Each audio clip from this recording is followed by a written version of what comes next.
দর্শক আসসালামু আলাইকুম ওয়েলকাম সবাইকে আবারও চলে আসলাম নতুন আরেকটি রেসিপি নিয়ে। আজকে রেসিপি কি চলুন তাহলে দেখা যাক। একটা কড়াই নিয়েছি, দিয়ে দিলাম 1 ইঞ্চি পরিমাণের দারচিনি ছোট করে টুকরো করে নিয়েছি। 5টা এলাচ দিয়ে দিলাম, 3 টেবিল চামচ পরিমাণ সয়াবিন তেল দিয়ে দিলাম, 1 কাপ পেঁয়াজ কুচি দিয়ে দিলাম। এখন এগুলোকে আধা ভাজা হওয়ার পরে দিয়ে দিব 1 টেবিল চামচ আস্ত জিরা। এই রান্নাটায় পেঁয়াজটা একটু বেশি লাগে। এটাকে ব্রেস্তা করে নিব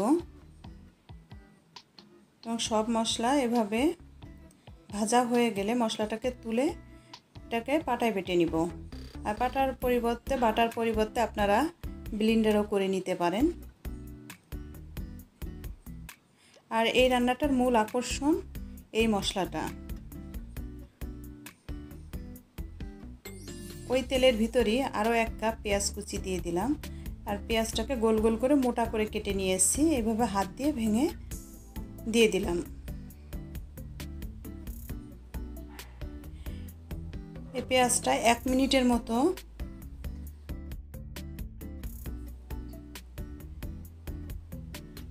একটু ফ্রাই করে দিয়ে দিব যে মশলাটা ভেজে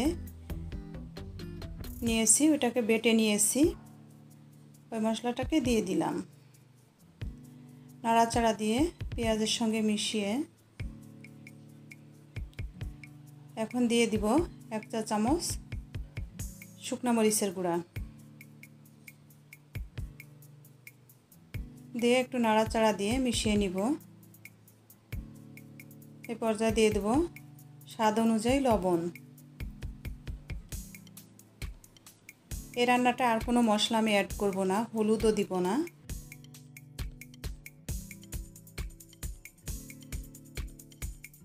এ পর্যায়ে যে বাটিতে মশলাটা রেখেছিলাম সেই বাটি ধুয়ে পানি দিয়ে দিলাম, সামান্য পরিমাণ পানি। বাটিতে মশলা জড়িয়েছিল, এটা ফেলে দিব কেন, ধুয়ে পানিটা দিয়ে দিলাম। তেল উপর উঠে আসলে দিয়ে দেব একে একে ডিম। আর ডিমটা এভাবে করে আমি একটা ফ্রিজে করে ভেঙে নিয়েছি। আর এভাবে করে যদি দেন আপনারা, ডিমের কুসুম ভাঙার কোনো ভয় থাকে না, সহজে ডিমটা এবং নষ্ট আছে কিনা সেটাও বোঝা যায়। আমি 5টা ডিম দিয়ে এই কারিটা রান্না করেছি। আপনারা আপনাদের পছন্দ অনুযায়ী যে পরিমাণ লাগে সে পরিমাণ রান্না করবেন। ঢেকে রান্না করে নিব 2 থেকে 3 মিনিট, বেশি সময় রান্না করব না। আমি কুসুমটা কাঁচা কাঁচা রাখবো।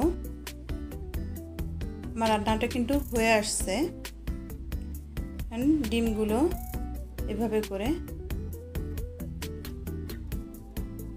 একটু ছাড়িয়ে নিব।